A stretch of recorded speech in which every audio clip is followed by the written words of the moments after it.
Good morning. Welcome to our 2025 Constitution Day. I want to welcome you on behalf of Utah Valley University, the Center for Constitutional Studies, and Utah's America 250 Commission. I'm going to offer you a few remarks, and then we're going to post the colors and proceed with our talk this morning. I did want to note the theme of this year's conference is American Cincinnatus. Any of you cadets tell me who Cincinnatus is?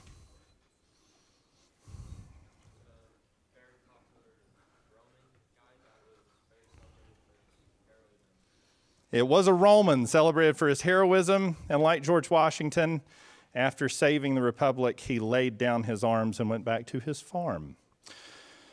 So Washington is often depicted in the style of Cincinnatus. We think Washington is a fitting focus for Constitution Day this year, not only because we're celebrating 250 years of American independence and self-government, but also because Washington himself was an example of statesmanship and civic virtue, of the kind of statesmanship and civic virtue that's essential to preserving, as the Center for Constitutional Studies mission statement says, constitutional government, ordered liberty, and the rule of law.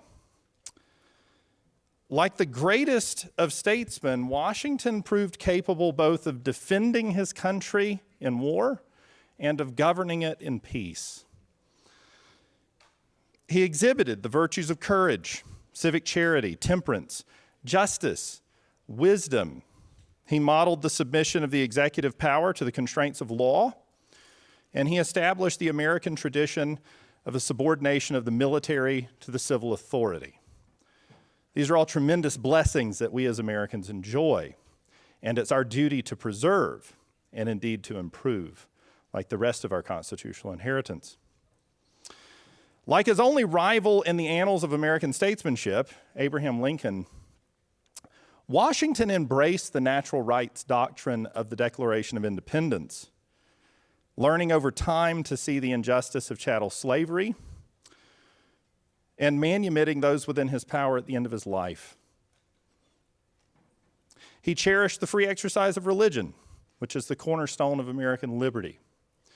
And I think it's fair to say, as our distinguished visiting fellow Carson Holloway recently said in the Deseret News, that Washington is justly celebrated not only as the father of his country, but really as the father of our constitutional order. And so that's why we've chosen him as a focal point for Constitution Day in 2025. And of course, the fact that Washington first became commander-in-chief, not as president of the United States, but as commander-in-chief of the Continental Army by appointment of Congress in June of 1775. So I want to welcome you. We're all going to stand, if you will, for the presentation of the colors, and please remain standing for our national anthem.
Good morning.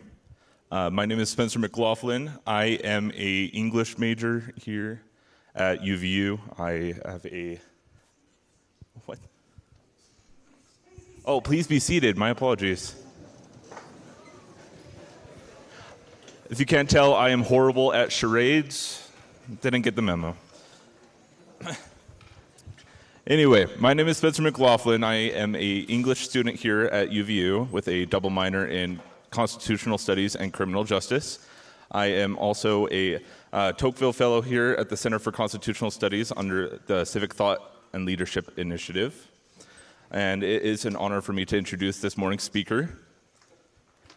Colonel Kevin J. Weddle is a distinguished fellow, military historian, and the former Elihu Root Chair of Military Studies at the U.S. Army War College of Carlisle Barracks, Pennsylvania.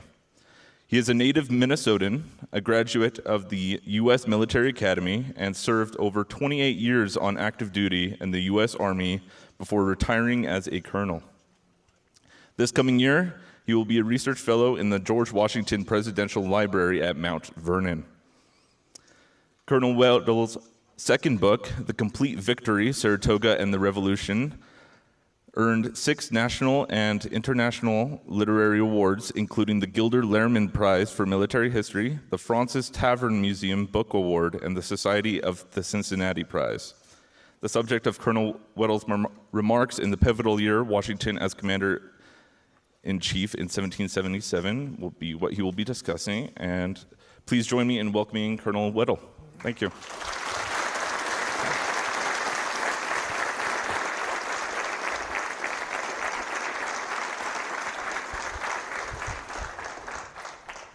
Thank you, Spencer. I'm thrilled to be here. It's very exciting to be here as part of this Constitution Day event.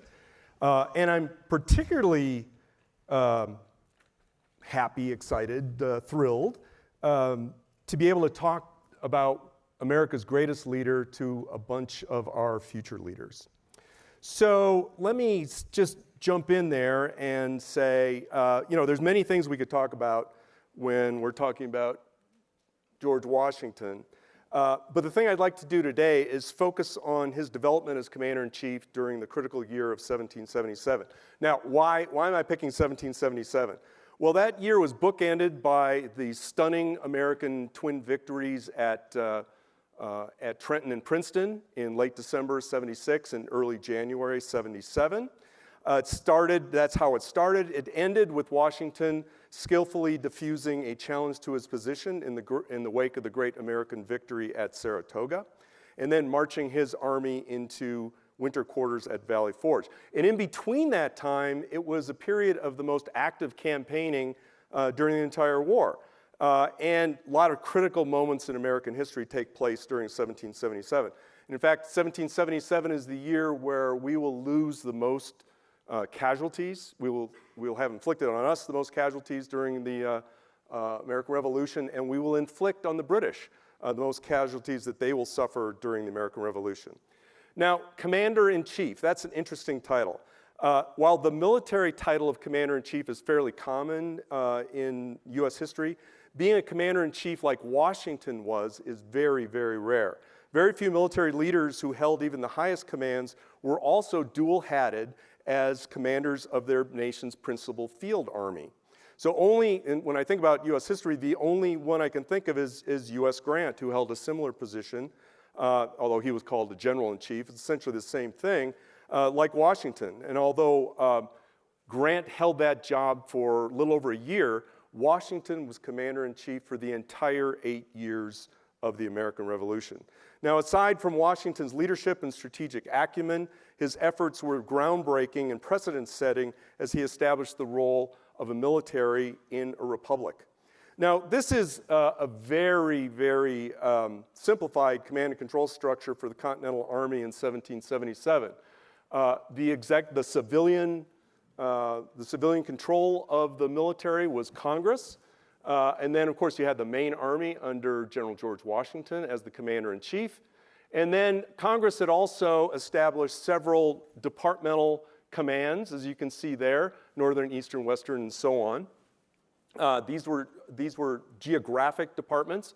Sometimes they had an army in them, sometimes they didn't. But there you see also the commanders. Now this is again a snapshot, 1777. It's much simplified because if I was to make it really accurate, I would have dotted lines running from Congress to all of those departments and also from the states to all those departments, because all of them had influence on the departments as well, and the states. So what makes an effective commander-in-chief of the type that Washington was? So I'm going to give you just a quick rundown on some leadership theory. I know probably a lot of you have studied this sort of thing. If you're talking about direct leadership, you're talking about the type of leadership that many of you will experience as you go out into the military or whatever career you're going to do. Basically, it's more face-to-face leadership. It's fairly straightforward tasks, very well established tasks. They might not be easy, but they're fairly straightforward. In the military context, you might say, okay, I want you to train your platoon on rifle marksmanship, or take that hill. I mean, it's straightforward, but it's not easy, but straightforward. So then, though, as you rise a little bit higher into the general officer ranks or higher up in management in the civilian world, you have to really look at different competencies. We call them leadership competencies or leadership attributes. And you can just see some of them there. Oftentimes, you'll be confronted with problems that have no easy solution. They may not even have a solution. So you have to manage the problem or pick the least worst solution. So when you get up into that senior strategic area, things become much, much more challenging. You still have to have your foot in the direct leadership, but you also have to have these other attributes. And you can see why some people do very, very well at the low level, but once they get into a higher level, they may not be quite as capable. So Washington had to get proficient in all of these different areas. But then as a commander-in-chief, now this is my formulation. This is what I've come up with. You won't find this in any leadership book. But for a commander-in-chief of the type that Washington was, these are the sorts of things that he had to become proficient at. Civil-military relations, absolutely critical, because he is the go-to guy in the U.S. military, in the American military, in the American Revolution, between the Army and the civilian authority. He had to be politically savvy. When I talk about politically savvy, I'm not talking about partisan politics. I'm talking about small p politics, where you're talking about dealing with people, power relationships, both within and without an organization. Strategic acumen, obviously, as a commander-in-chief, he is setting the stage for strategy. He has to manage multiple theaters. You saw my wiring diagram. All those other departments, Washington has to manage those other departments as well, not just his own operation. Combined operations. Once the French come in on our side, he's got to figure out how to work with the French, work with that new ally, the French. Combined personalities, this is really important.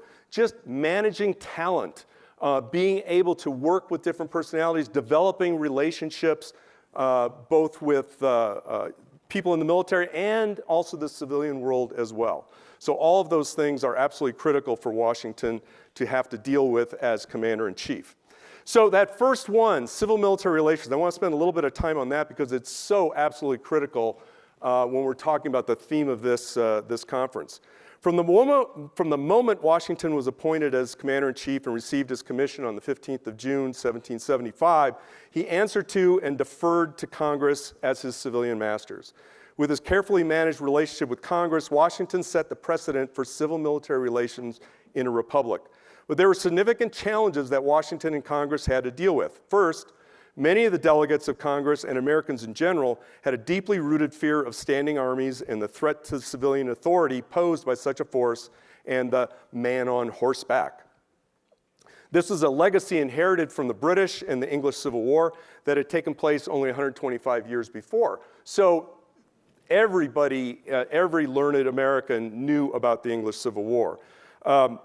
And Washington understood this very, very well, and he had no desire to become an American Oliver Cromwell. But he had to deal with that through the entire war. Just to give you an idea of how Americans thought about this, there's a line in the Declaration of Independence where we are taking George III to task, and we're listing all the things that he has done against us.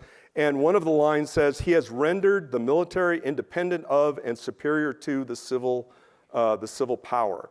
So that's a forefront on Americans' minds as being very, very wary of the military. Although Congress issued his commission as a whole, Washington addressed the bulk of his communications to the President of Congress, John Hancock, until late 1777. And after Hancock, he worked closely with a series of presidents of Congress. He also reported to various ad hoc congressional committees and later in the war to a board of war. In addition to Congress, Washington had to work closely with the states. So to use a modern term, as commander-in-chief, he had to deal with multiple key stakeholders, both in and out of the Army. Now, from the very beginning, Washington deferred to civilian control, and he consistently and studiously avoided interfering with congressional prerogatives. A notable example is when the British tried to initiate peace talks with Washington in July 1776. Washington refused to speak to them and instead referred them directly to Congress, as peace talks were not in his lane. And he always maintained military subordination to Congress, even when he disagreed with their decisions or when his frustrations boiled over because of their failure or inability to provide needed support, which happened quite often. After all, Washington was commander-in-chief for 8 very turbulent years. Indeed, Washington and Congress often sparred over promotions, over the incorporation of foreign officers into the Army, over pay, over supplies, and myriad other items. But these disagreements never escalated too far, and civilian control was never seriously threatened. Now, Washington understood that the military was the servant of the state, and he always addressed conflicts through established civilian structures and never tried to circumvent them or make unilateral decisions that were not his to make.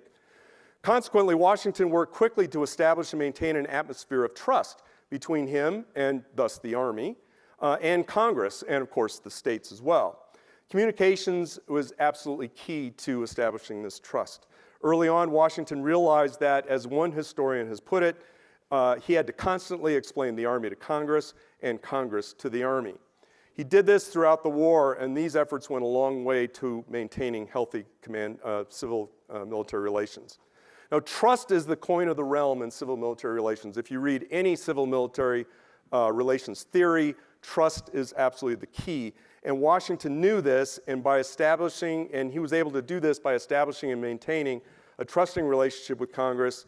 And by doing that, he knew that he could build up what I would call a reservoir of trust that left him relatively free to conduct strictly military operations as he saw fit. And he had a better chance of success in those rare instances when he felt that he had to push back.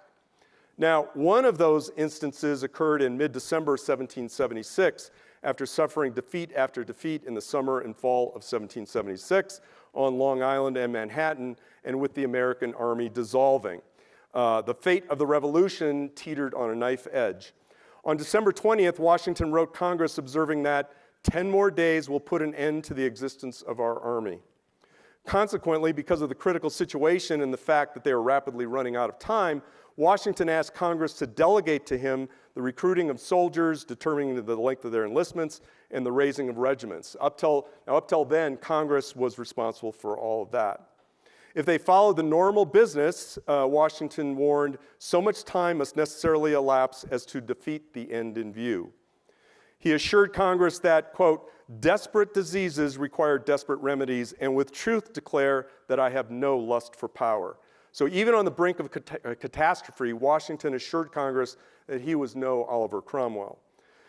Congress agreed to his request and gave him sweeping powers during the crisis, ordering that, quote, General Washington be possessed of full power to order and direct all things relative to the department and to the operations of war. But they only did that for a limited time. Washington was careful not to abuse his new power. Instead, to give you just one example, when one of his officers requested that he use his new authority to establish military hospitals, Washington refused and instead sought congressional approval. Washington was committed to civilian control over the military throughout the war, and especially at the end of 1776 into 1777, he would set the norms that would define the uniquely American concept of civil-military relations. Now, I love this quote: "When the civil and military powers cooperate and afford mutual aid to each other, there can be little doubt of things going well." It succinctly states one of those enduring and indispensable elements of American civil-military relations. But I also like it because the recipient is New York State. Well, it was the colony of New York then, but in a couple of weeks after that, it would be the state of New York. It highlights Washington's relations with the colonies, then the states, the governors and the assemblies in those states. They were absolutely critical for American military success, as the states provided key logistical and manpower support, as well as militia call-outs when necessary. Just to give you an example, in the 8 eventful weeks between mid-June and mid-August 1777, Washington wrote 44 letters to Congress and 30 letters to the various states, sometimes explaining what's going on, what his intentions are, but oftentimes asking for support. Now, he also saw the Army as an essential element of creating the new nation. This would be an organization composed of men from every state with skin in the game. And after the war, Washington believed that these men would build the new nation. Now, Washington wasn't solely responsible for the success of civil-military relations during the war, of course, but I would argue that it was Washington and his character that was the main driver for successful civil-military relations. Building relationships and trust, understanding the civilian structures of authority and demanding that the Army work within them, and being politically savvy without being politically partisan. So the bottom line, I think, here on civil-military relations is George Washington established the foundation for the most important norm in American civil-military relations, and that is a military that was subordinate to civilian authority. So let's move on to strategy, which I think is absolutely critical. Of course, Washington, as commander-in-chief of the entire military, was responsible for setting military strategy. So what is strategy? This is one of the most overused words in America, I think. I mean, you see it all the time. You see it in television commercials. You see it in sporting events. You know, what's the Vikings strategy here on 4th and 10? That kind of thing. Strategy that we're talking about, though, is, if you want to put it a very simple way, this is my definition: the calculated application of ways and means to achieve a political objective. So it sounds really simple, doesn't it? But it's very, very hard to get right. If it was easy, I think we'd be a lot better at it. We're not very good at it, to be frank. But it's absolutely fundamental for military and political success in war. So Washington's initial strategy was to fight from a series of fixed locations, thereby sapping British strength. Called a war of posts, it assumed that the British would fight as stupidly as they did at Bunker Hill, where they hurled attack after attack against American fortified positions. But the new British commander-in-chief, General William Howe, failed to cooperate in New York in the summer and fall of '76, and Washington and his army were beaten soundly on Long Island and suffered a string of defeats on Manhattan. In November, Washington was forced to evacuate New York City, and he began a long and painful retreat across New Jersey. So as early as September of '76, Washington began to lean toward a different strategy, which would be one of the most significant decisions he would make during the course of the war. He would no longer seek to win the war outright and quickly. Instead, he would avoid major battles. And he wrote to John Hancock that, quote, "While I'm sensible that the declining of an engagement subjects an army to reproach, but when the fate of America may be at stake on the issue, I cannot think it wise to adopt a different system." Now, that system Washington decided to adopt was what his young aide, Alexander Hamilton, would call Washington's Fabian conduct, or Fabian strategy. And that is to concentrate the main army, protect the army, fight only when conditions were favorable, wear down the superior British with continental soldiers supported by militia, conduct hit-and-run raids when possible, and later on in the war, conduct some guerrilla-like operations. Now, part of Washington's strategy was establishing the central role of the Continental Army and not placing too much reliance on the militia. He believed that only a professional army could prevail, and not everyone agreed with him. But by doing so, Washington soon made the main army and himself the key symbol of the revolution. Now, Washington warned Congress that there are drawbacks to this new strategy. A Fabian strategy leads inevitably to a protracted war. People get a little bit testy when no victories are forthcoming. That can lead to criticism of generals and leadership, loss of will, and so on. But Congress approved Washington's new strategic approach. Now, just as an aside, it's very, very difficult to change strategies midstream. And Washington does that. It's one of the reasons why we're not so good at strategy these days. I don't think we've been very good since World War II. That's a different subject. Washington, though, recognized that he was in a different kind of war. He recognized the nature of the war he was fighting, and he adjusted the strategy accordingly. Now, by early 1777, he had fully adopted the new strategy. And this is reflected in a letter by Alexander Hamilton, who wrote that no matter what the enemy did, it was critical that the American main army avoid a general engagement, even if it meant giving up objects of first importance, like cities. Instead, they would take advantage of favorable opportunities and waste and defeat the enemy by piecemeal. And this was the essence of Washington's war-winning strategy. So let's look at one of the first examples of that war-winning strategy. So as we've already seen, by December 1776, the American army was disintegrating, and the revolutionary experiment appeared all but over. Indeed, Washington wrote to his cousin that the game is pretty near up. Washington knew that he had to provide the movement with a shot in the arm to raise civilian and military morale, stop or reduce desertions, reinvigorate recruiting and enlistments, and inflict a sharp defeat on the enemy.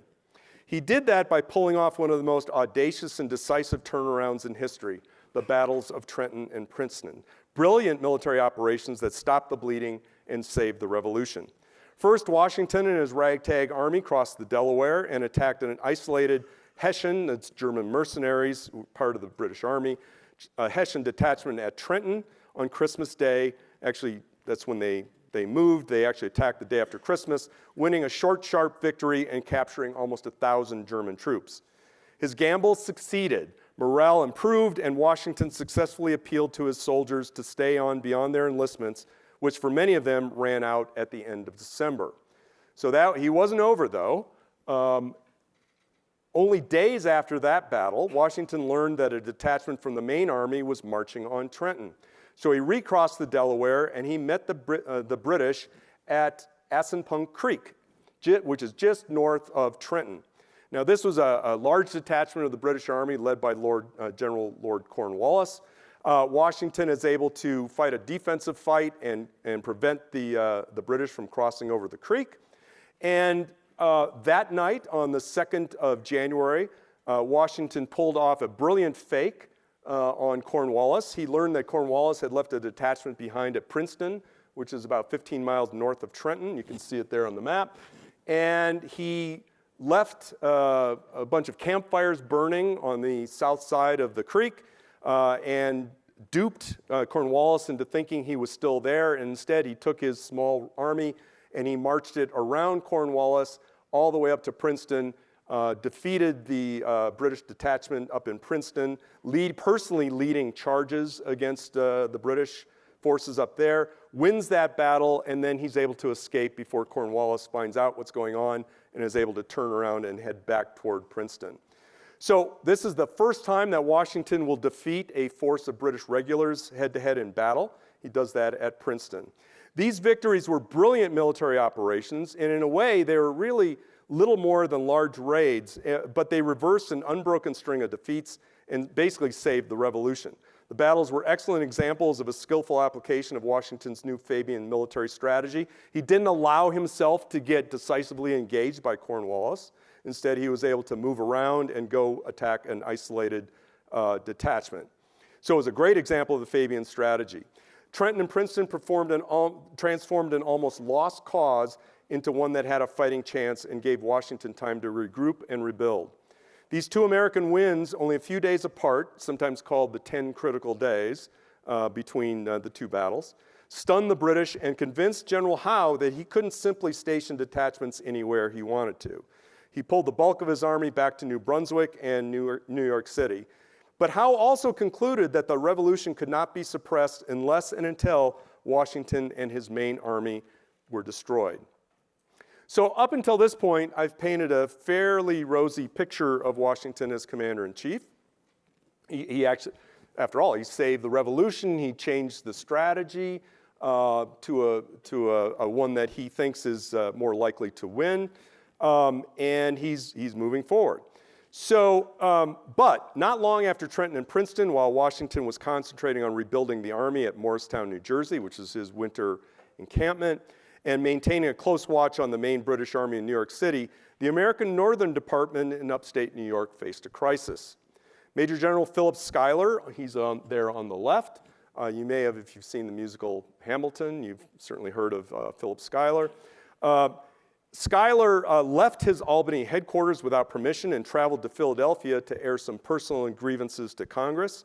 And in the meantime, Congress appointed Major General Horatio Gates, he's on the right, to command the vital fortress of Fort Ticonderoga, which was part of the Northern Department. The very ambitious Gates, however, as he was making his way into the Northern Department, observed that the Albany headquarters was without a commander, and he decided he was going to fill that vacuum. So he moved in and basically took over the Northern Department in Schuyler's absence and did not travel up and take command of Fort Ticonderoga. So consequently, what happened was you had a situation where Fort Ticonderoga, which was considered the most valuable fortress, sometimes called the Gibraltar of North America, because it guarded the vital invasion route from Canada to the Hudson River Valley, and everyone was expecting a British offensive from Canada in 1777. Basically, it was without a commander, or without a commander who was paying attention.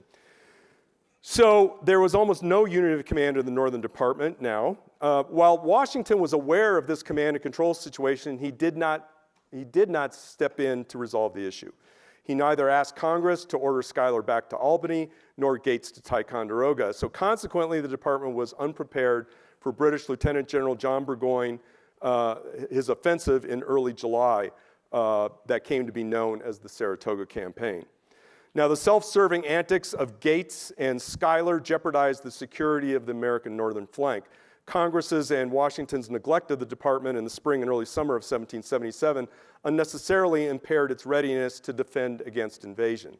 This was a very unfortunate oversight on both Congress's and Washington's part.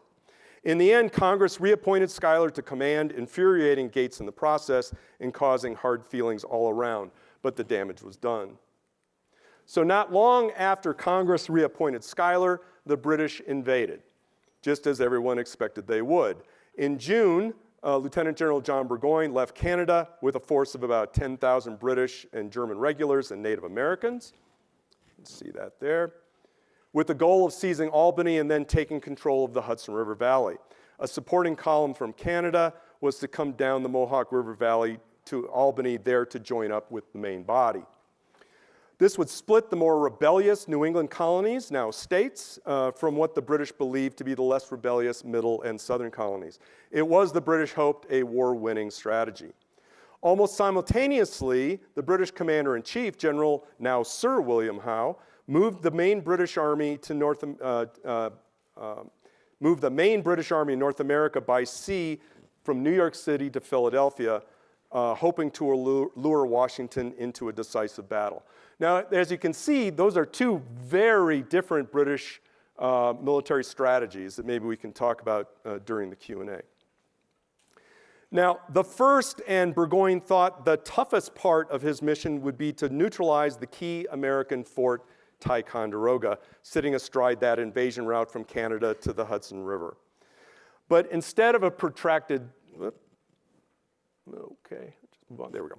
But instead of a protracted siege, Burgoyne was pleasantly surprised when he was able to outmaneuver the Americans, prompting Patriot Commander Major General Arthur Sinclair, and that's his picture there, to evacuate the fort in just a few days.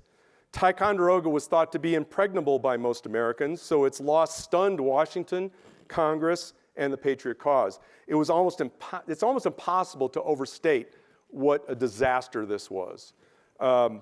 It's kind of lost in what happens later on in 1777 with the rest of the Saratoga campaign, but this was truly a shock to the system throughout the American cause. Without Ticonderoga blocking the British invasion, it looked like the Hudson River Valley was ripe for the taking. However, so often happens when catastrophe happens, which everyone considered this a catastrophe, it kind of concentrates the mind. And this is where Washington steps forward and I think really becomes a true commander-in-chief during the time of the Saratoga campaign. He really comes into his own. Now, immediately after the fall of Ticonderoga, the commander of the department, Major General Philip Schuyler, again, to see him there, began to send panicky messages to Congress and Washington, lamenting that he was powerless to stop Burgoyne's advance. Indeed, those letters told the story of a commander who was almost entirely out of his depth. Schuyler did have problems. He was not particularly well respected or liked by his troops. He had to rebuild the army after the loss of Ticonderoga, and he was absolutely loathed by New Englanders and especially militia troops. Now, Washington was well aware of these shortcomings. In reality, though, Schuyler was doing a pretty good job executing measures that slowed Burgoyne's advance, but there was really almost no indication of that in his messages to Congress and Washington. It was at this point that Washington stepped in and provided Schuyler with all the support that he possibly could. Now, recall that Washington is also dual-hatted as commander of the main army. In the summer of 1777, he had his own headaches. He was trying to figure out what the enemy army under Howe was doing. And he was conducting multiple maneuvers that summer trying to respond to Howe's movements. But throughout it all, he also had an eye on what was going on 300 miles to the north. And he provided the anxious Schuyler with wise operational advice, morale-building counsel, support, and with reinforcements that Schuyler desperately needed. Most importantly, he sent experienced senior leaders to insert some, what I would call much-needed backbone into the department's commander. Who does he send up there? Well, he sends up Major General Benedict Arnold, his most aggressive, arguably the most aggressive and dynamic combat commander in the American cause, who was also very popular with militia.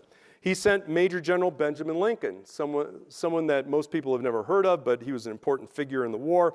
He had great influence with the militia. Militia liked Benjamin Lincoln and trusted him. He sent other general officers up there. He also sent other reinforcements, troops from the Hudson Highlands he sent up to help Schuyler. But he also sent his most elite force, Colonel Daniel Morgan and his well-trained elite riflemen. So think of those guys as kind of SEAL Team 6, Delta Force kind of guys. Everybody wants them, but there's only a couple that go around. So Washington will selflessly send those guys from the main army to join Schuyler. So Washington's actions gave Schuyler first and then his successor the tools necessary for success on the battlefield, which ultimately led to Burgoyne's surrender at Saratoga, changing the entire trajectory of the war. And I don't think it's hyperbole to say that Washington played a major role in the earth-shattering American victory at Saratoga, and I've just talked about some of the things that he did. And that's because he understood his role as commander-in-chief of the entire American war effort and not just the one that directly faced him. So again, going back to that, what makes a good commander-in-chief? Managing multiple theaters, and that's certainly what Washington was doing there. So unfortunately for Schuyler, the unforgivable loss of Ticonderoga, coupled with his consistently downbeat messages, despite Washington's support, convinced Congress and Washington that he had to go. So early in August, Congress relieved Schuyler and asked Washington to appoint a successor.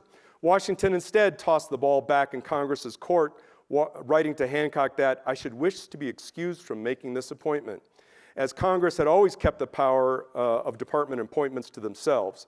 Washington also claimed that the position of commander of the Northern Department was delicate and critical, referring to the partisan factions of New England and Middle States delegates in Congress. But I also believe that Washington did not want to be connected to the appointment of Horatio Gates, the obvious candidate. Gates was a former British Army officer who offered his services to the Patriot cause and was quickly named one of the first major generals in the American Army and Washington's adjutant general. Gates also had extensive experience in the Northern Department in 1776, and he was popular with New Englanders and he was popular with the militia. So he was probably the right guy. Now, Washington and Gates got along very well at first. They had served in the French and Indian War together. But by the summer of 1777, their relationship was not good. The highly ambitious Gates made it clear that he wanted an independent command and that he coveted the top job. Despite this, I think that Washington knew that Gates was the right guy for the job, and consequently, Congress duly appointed Gates to command the Northern Department. Now, while all this drama was playing out, Washington still hadn't determined what Howe was going to do, but he figured he was going to do one of three things. He was either going to move on Philadelphia via the Delaware River, go up the Hudson to join Burgoyne's army at Albany, or capture Charleston. In the event Howe decided to move up the Hudson or go to Charleston, Washington knew that he'd have to move the main army north and work side by side with Gates, and he was not thrilled by the prospect. Thus, he asked Hancock to have Congress reaffirm his status as commander-in-chief of all American armies and departments. So 2 days later, Congress complied and issued a unanimous resolution that unambiguously defined Washington's role. And you can read it there. But the key thing is that the power of General Washington as the commander-in-chief of all the continental land forces within the United States. So although Washington never said as much, this was clearly targeted at Gates. If Washington had to go up there and work with Gates, he wanted to make sure that Gates understood that he worked for Washington and not to go around his head. Washington's political savvy, I think, is really apparent here. He respected Congress's role in civilian supremacy, but he also wanted their explicit support to reinforce his authority over the army. If Gates became troublesome, Washington needed Congress to have his back. But Washington didn't move the army north because General Howe had landed his army at the head of the Chesapeake Bay, a bit of a surprise, south of Philadelphia in late August 1777. His goal was to use the rebel capital as bait to force Washington into a decisive battle and defeat the rebellion.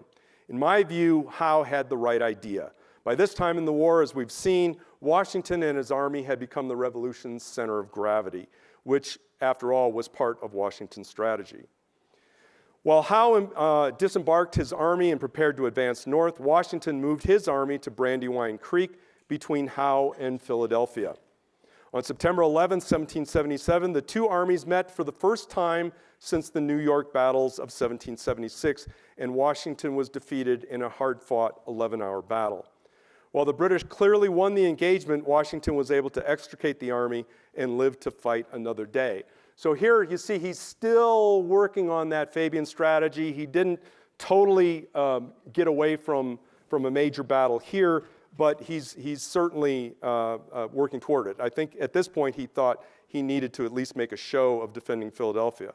It was clear Philadelphia could not be defended, so Congress evacuated first to Lancaster, Pennsylvania, then to York, Pennsylvania, and the British marched into the city on September 26, 1777. Howe had the city, and the British rejoiced, but he had not destroyed Washington's army, and the Patriot government was still intact. Now, after seizing Philadelphia, Howe posted a large force north of the city at Germantown to keep an eye on Washington, and Washington saw an opportunity. And in an action not unlike his great success at Trenton almost a year before, he decided to attack the enemy detachment. Now, unfortunately for the American attack was not as strong as it should have been. There was a heavy fog. It was not well coordinated, and Howe was able to overcome the initial surprise, and after bitter fighting, the British forced General Washington to retreat. Howe failed to follow up, and the American army escaped. So 1777 saw no more major battles, but Howe did not get his decisive victory, and Philadelphia turned out to be a strategic cul-de-sac for the British. As Alexander Hamilton wrote to a delegate of Congress, undoubtedly echoing his boss's sentiments, for the British, quote, any object short of our army is a bad one, unquote. And he was right. Philadelphia was nice to have, perhaps, but it got Howe no closer to victory. In December, Washington marched his army into winter quarters at Valley Forge, about 25 miles northwest of Philadelphia. In both major battles of the Philadelphia campaign, with some notable exceptions, Washington had demonstrated pretty decent tactical skills, but most importantly, he did not allow his army to be decisively engaged and destroyed. In other words, Washington was learning and getting better, and he was developing sound tactical, operational, and strategic experience. And that was most important, I think. He was hampered by the fact that the Army was still not trained and led well enough to do what he needed and wanted it to do. But he would remedy that too during the bitter winter at Valley Forge. For the British, Howe was the first senior leader to identify Washington's strategic shift. And after the Philadelphia campaign, he warned his civilian leaders in London that unless they destroyed Washington and his main army, victory was impossible. But Washington's adherence to the Fabian strategy was going to make that objective very, very difficult. So one of the biggest threats to Washington's authority occurred late in 1777 and early into 1778, an incident that historians have dubbed the Conway Cabal. The catalyst for this crisis was Horatio Gates's spectacular victory at Saratoga in mid-October when he captured an entire British army. While Gates was winning his campaign, Washington had lost at Brandywine, Germantown, and Congress had evacuated Philadelphia, handing it to the enemy. Inevitably, there was grumbling in both the Army and Congress, with some suggesting that maybe the wrong guy was commander-in-chief. In addition, the relationship between Gates and Washington had badly deteriorated. Despite Washington being Gates's boss, Gates dealt almost exclusively with Congress and sent almost no reports to Washington. And indeed, Washington learned of the surrender of Burgoyne's army from a third party, not Gates himself. To say that the commander-in-chief was displeased is a huge understatement. Now, in late November 1777, Congress sought to give Gates more say in the overall war effort by promoting him to head a board of war. Now, this was a board that Washington had been asking for, but not quite this kind of board. This board gave broad powers to oversee Washington, and now Gates, Washington's subordinate, was going to head that post. They also created a post of Inspector General, which answered to Congress also and not Washington. They appointed the Irish-French Brigadier General Thomas Conway to the post, a man who was lobbying hard for promotion to Major General against the wishes of Washington, who believed that Conway was, quote, without conspicuous merit. In effect, Congress had weakened Washington's authority by making him answerable not only to Congress, but to an extent, subordinates Gates and Conway. Now, to gain support for his promotion, Conway wrote a fawning letter to Gates in which he suggested that Gates and not Washington should be the commander-in-chief. One of Washington's friends and fellow generals, Major General William Alexander, learned of this letter and the offending passage and forwarded it to Washington. Washington confronted Conway with the quote, but Conway denied writing it. Alexander had also discovered that Gates had been criticizing Washington behind his back and informed the commander-in-chief of this fact. Now, Gates learned that he had been exposed by another foe of Washington, or somebody who certainly thought Washington should not be the commander-in-chief, General Thomas Mifflin, and wrote to Washington denying knowledge of the Conway letter, saying that he hardly knew the man, and professing support for Washington. He also went on the offensive, acting as if he was the aggrieved party and that the Conway letter must be a forgery. So Washington let Gates stew for a while before confronting him with the letter's language and proof that Gates knew all about the letter, exposing his lies. Gates was forced to issue a groveling apology. Now, throughout this episode, Washington enjoyed the backing of Henry Lorenz, the new president of Congress, and he also worked very closely with other elements in Congress, other subcommittees, to bolster his support within Congress, and he succeeded in doing that. Washington's exposure of the episode led the disgraced Conway to resign his position as Inspector General and his commission.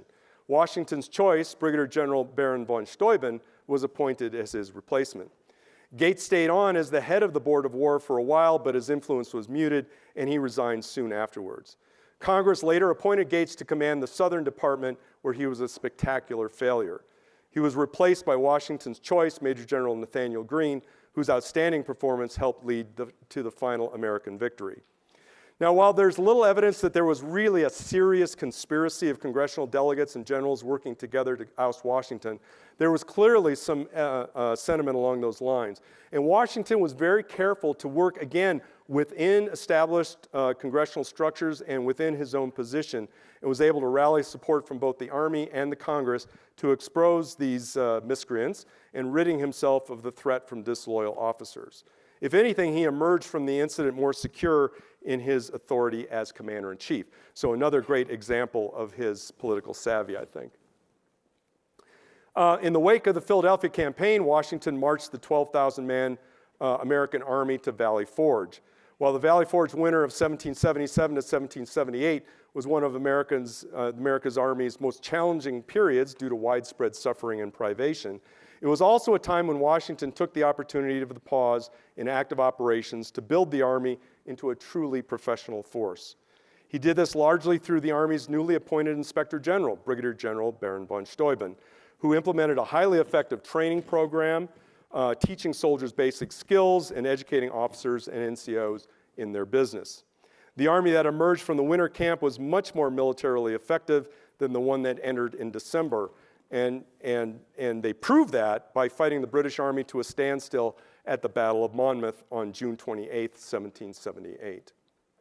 So I think it's useful at this point to compare Washington's performance in 1777 with his counterpart, General Sir William Howe, and that's General Howe on the left there, obviously.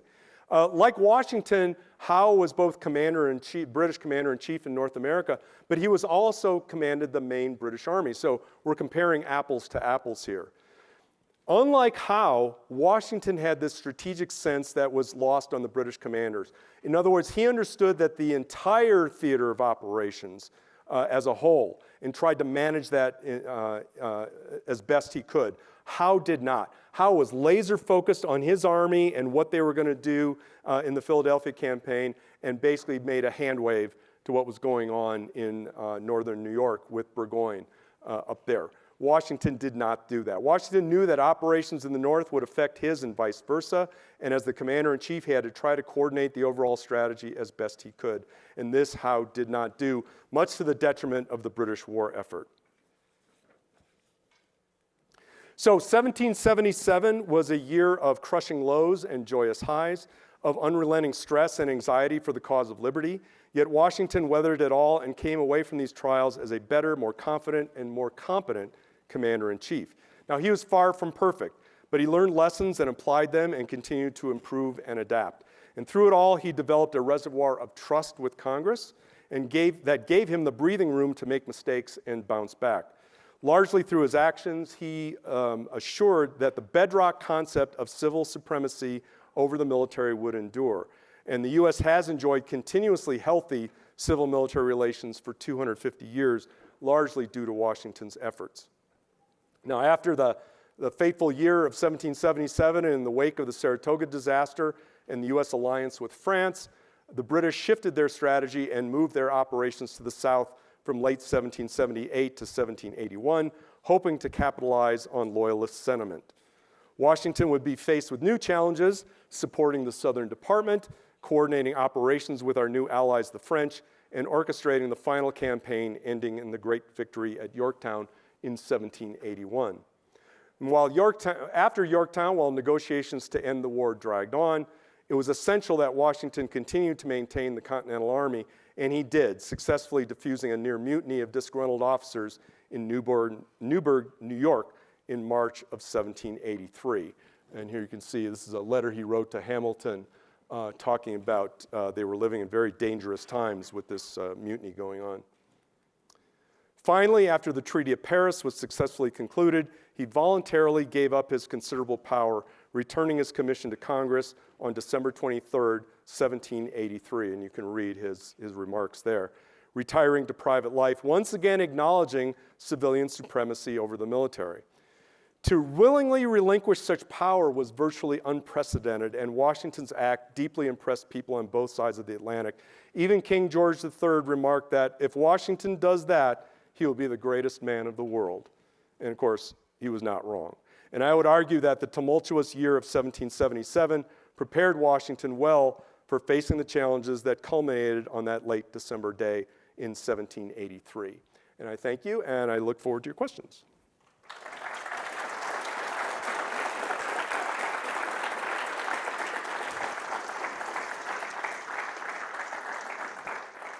I know we don't have much time, but we have somebody with microphones in each aisle, so if you want to come down and ask questions, that'd be great.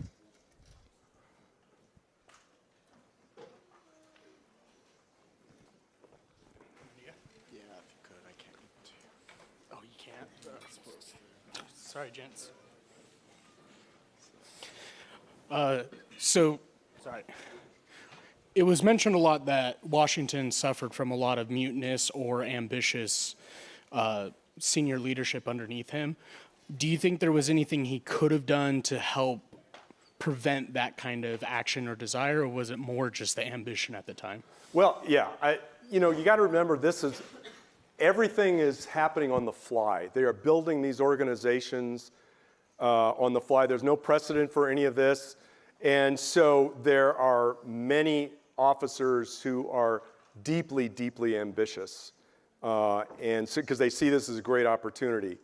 And so I'm not sure there's much Washington could have done. A lot of the generals that he gets early on are handed to him. They're not necessarily his choices. Congress has promoted these guys and given them to him. So in terms of talent management, to use that phrase, Washington isn't really able to exercise full talent management until later in the war. So I think, in part, he just had to react to that and just manage it as best he could, especially early on. Later on, he has much more say in that sort of thing, and he's able to be much more proactive in picking the right guys.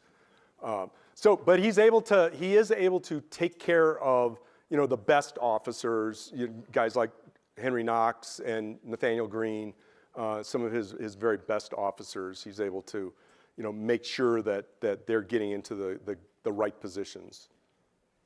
Great question, though. Yeah, anybody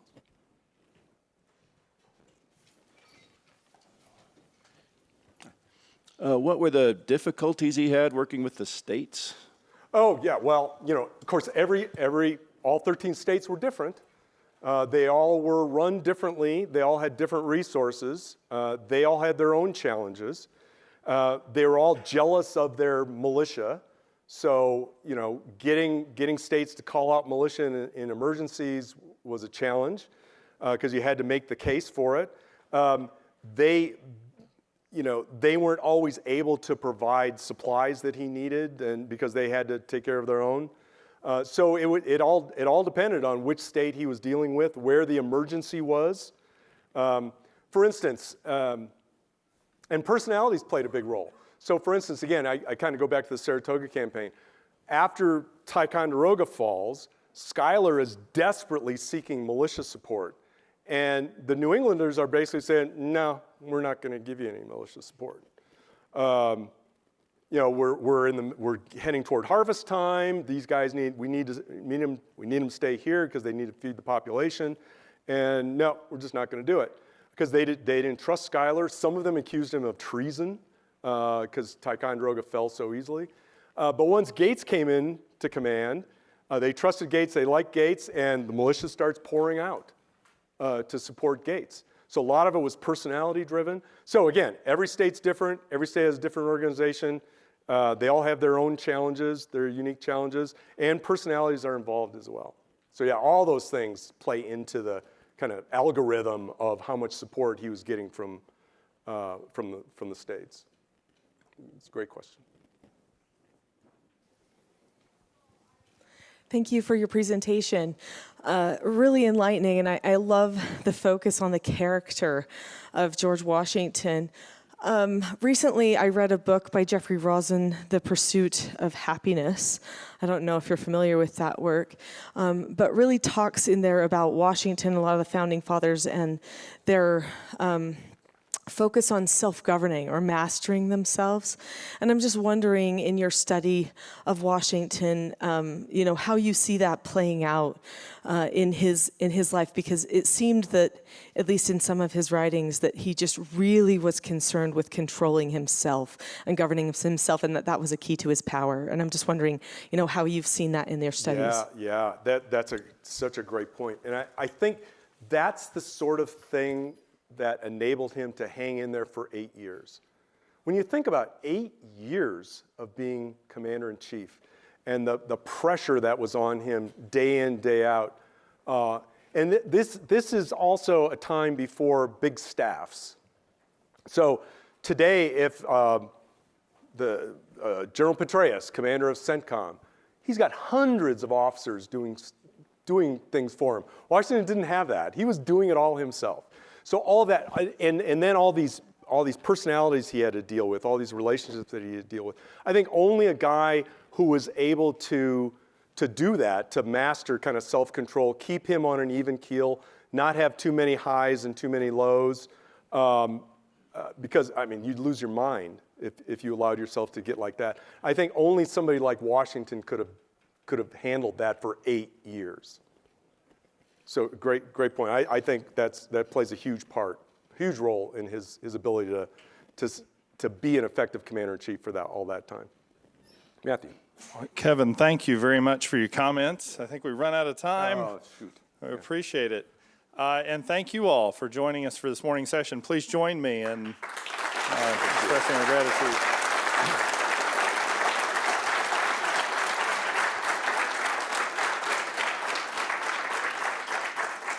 I'll just give a few words of closing and guidance for our cadets who are visiting. We're joined by a number of ROTC programs from around the state. The lunch for you, as well as our invited guests, is going to be in the UVU ballroom. There'll be folks who can guide you there.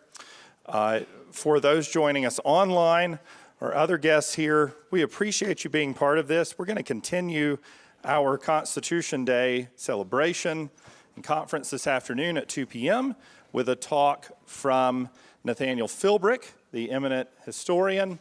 And next Wednesday, we will again be gathered here at UVU to celebrate Washington's role in establishing the presidency and that part of our constitutional order. So we hope you'll join us again. If you ever want to know anything about UVU events, including our podcasts and our on-campus events, please go to uvu.edu/ccs. You can find on our events page all the information you need. Thank you for joining us.